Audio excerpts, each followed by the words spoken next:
पढ़कर खत्म किया ही था कि उसके फोन पर बारिश की बूंदें जमा होने लगी थी। लकी ने थोड़ी देर की खुशी मनाने के बाद याद किया कि वो सच में करीब नहीं था। असल में उसके परिवार ने उसे एक परीक्षा में डाल रखा था जिसका नाम था गरीबी अभ्यास परीक्षा।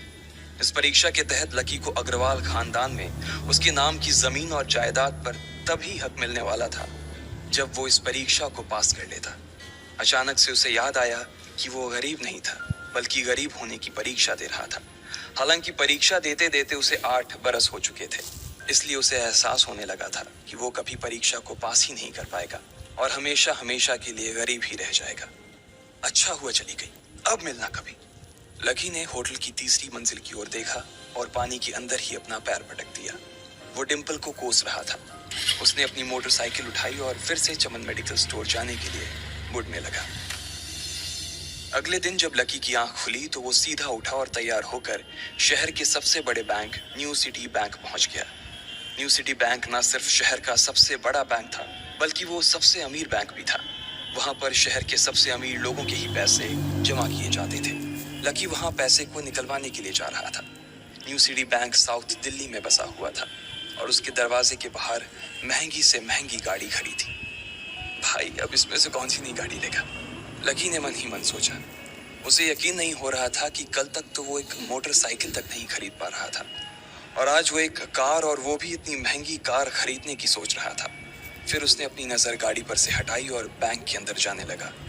उसने देखा कि बाहर बहुत भीड़ थी और महंगे से महंगे कपड़े पहने लोग बैंक के अंदर जा रहे थे।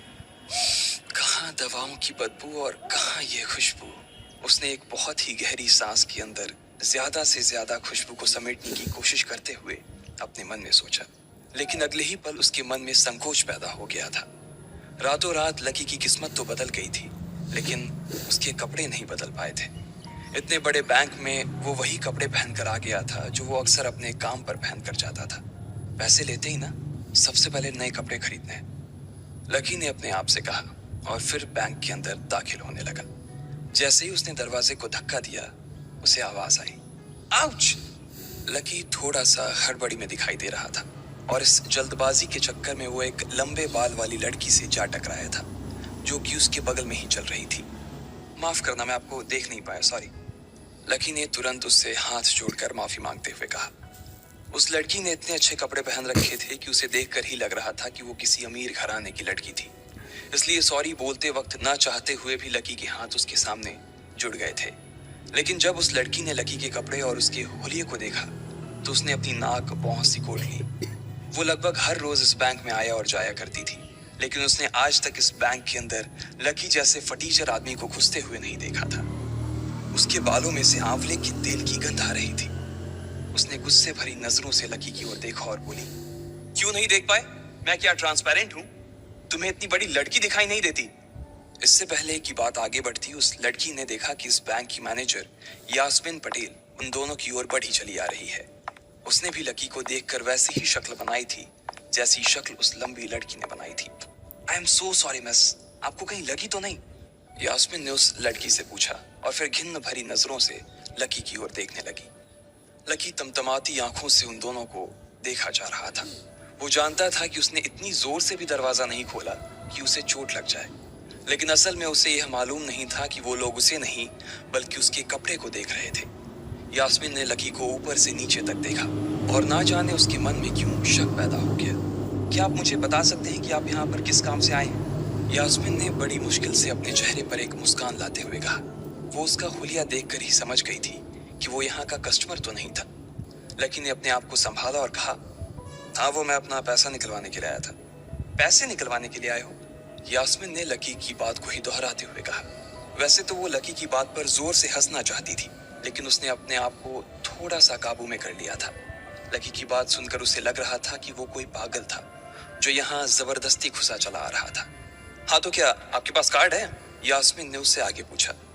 न्यू सिटी बैंक का कार्ड हासिल करना एक बहुत ही मुश्किल भरा काम था। अगर किसी को भी उस बैंक का कार्ड लेना था तो सबसे पहले उस आदमी को अपने खाते में कम से कम 5 लाख रुपए जमा करवा कर रखने पड़ते थे, तब जाकर उसे कहीं कार्ड मिलता था। लेकिन लकी तो पहली बार ही यहाँ आ रहा था, इसलिए उसके पास कार्ड होने की कोई संभावना ही नहीं थी। लकी जब यास्मीन के सवाल का जवाब नहीं दे पाया तो यास्मीन ने फिर उससे पूछा, मैं पूछ रही हूँ कि आपके पास कार्ड है? वो समझ गई थी कि लकी पागल ही था, जो कहीं से भागकर सीधा उनके बैंक में आ गया था। कार्ड? नहीं, कार्ड नहीं मेरे पास। लकी ने उसके सवाल का जवाब दिया और वो फिर इधर उधर देखने लगा। जैसे ही उस लंबे बालों वाली लड़की ने लकी का जवाब सुना तो वो खिलखिलाकर हंस पड़ी।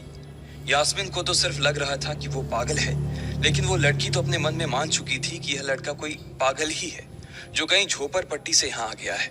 इससे पहले कि आगे कोई कुछ कह पाता, उस लंबे बालों वाली लड़की के पिता वहां आ गए और बोले, चलो बेटी। उनके हाथों में कुछ कागजात थे।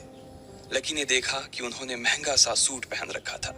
उस लड़की ने यास्मीन के दोनों हाथों को पकड़ा और बोली, यास्मीन देखो, अगर इस तरह के सड़क छाप लोग तुम्हारे बैंक में ऐसे ही घुसते चले आए ना और बाकी कस्टमर्स को परेशान करने लगे, तो तुम्हारे बैंक की इमेज और उसके शेयर्स दोनों को काफी नुकसान होगा। एक मैनेजर होने के नाते तुम्हें इन सब चीजों का ध्यान रखना चाहिए। मुझे उम्मीद है कि आगे मेरे साथ ऐसा कुछ नहीं होगा। उस लड़की ने कहा और अपने पिता के साथ बैंक के बाहर चली गई। अपना ध्यान रखना कोयल मैडम, मैनेजर ने उसकी गाड़ी तक छोड़ने के लिए आते हुए कहा। आज तो वो बाल बाल बच गई थी। कोयल और उसके पिता इस बैंक के सबसे पुराने और सबसे वफादार कस्टमर्स थे। अगर आज यास्मीन उन्हें नाराज कर देती और वो उसके बैंक से अपना खाता बंद करवा देते, तो शायद यास्मीन की नौकरी तक जा सकती थी। और यह सब हो रहा था उस पागल लकी की वजह से। इसे जल्द से जल्द यहाँ से भगाना पड़ेगा, यास्मीन ने अपने आप से कहा और फिर बैंक के अंदर आने लगी। यास्मीन उसे अपने बैंक से बाहर निकालने के तरीके के बारे में सोच रही थी, मगर जैसे ही वो बैंक में दाखिल हुई